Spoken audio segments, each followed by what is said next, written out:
Hello guys, இன்றைக்கான mini vlog பார்த்துடலாமா? So இன்றைக்கி என்ன எங்கள் வீட்டில் ஸ்பெஷல்னு பார்த்தீங்கன்னா சந்தகம். எங்கள் ஊர் சைட்லாம் பார்த்தீங்கன்னா சந்தகம்னு சொல்லுவாங்க. உங்கள் ஊர் சைடு என்ன சொல்லுவீங்கன்னு கமெண்ட் பண்ணுங்கள். ஸோ சந்தகம் எப்படி பண்ணுறது அப்படின்னா, நார்மலாக நம்ம இட்லி சுடுறதுக்கு அரைப்போம் இல்லையா, சேம் அதே மாதிரி இட்லியோட அரிசி மட்டும் ஊற வச்சு அரைச்சிக்கோங்க. அரைச்சிட்டு நார்மலாக இட்லி சுடுவோம் இல்லையா, அந்த மாதிரி இட்லி சுட்டு எடுத்துக்கோங்க. வெந்துருச்சான்னு ஒன்ஸ் செக் பண்ணிக்கோங்க. ஒவ்வொருத்தவங்க வீட்டில் வந்து ஒவ்வொரு மாதிரி நம்ம மிஷின் வச்சுருப்போம். ஸோ எங்கள் வீட்டில் பார்த்திங்கன்னா இந்த மாதிரி மிஷின் வச்சுருக்கோம். அந்த மிஷினில் வந்துட்டு நம்ம இட்லி சூடாக இருக்கிறப்பே எடுத்துடணும்.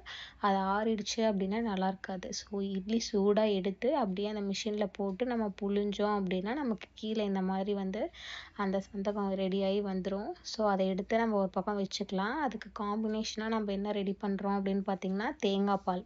ஸோ எங்கள் வீட்டில் வந்து 3 பேர் 4 பேர் இருக்கோம். ஸோ அதுக்கு 3 தேங்காய் எடுத்திருக்கோம். ஒரு அரை முடியில் 3 தேங்காய் எடுத்திருக்கேன்.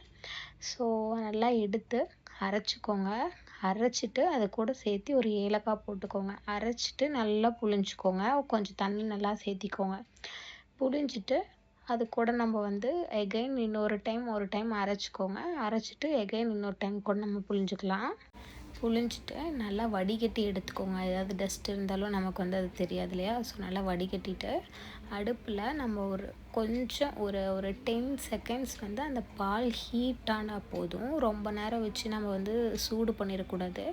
ஒரு 10 செகண்ட்ஸ் கொஞ்ச நேரம் கிண்டிட்டு அந்த பால் வந்து ஹீட் ஆனால் மட்டும் போதும். உங்களுக்கு சுகர் வேணும் அப்படின்னா நீங்கள் ஆட் பண்ணிக்கலாம், இல்லைன்னா தேவையில்லை.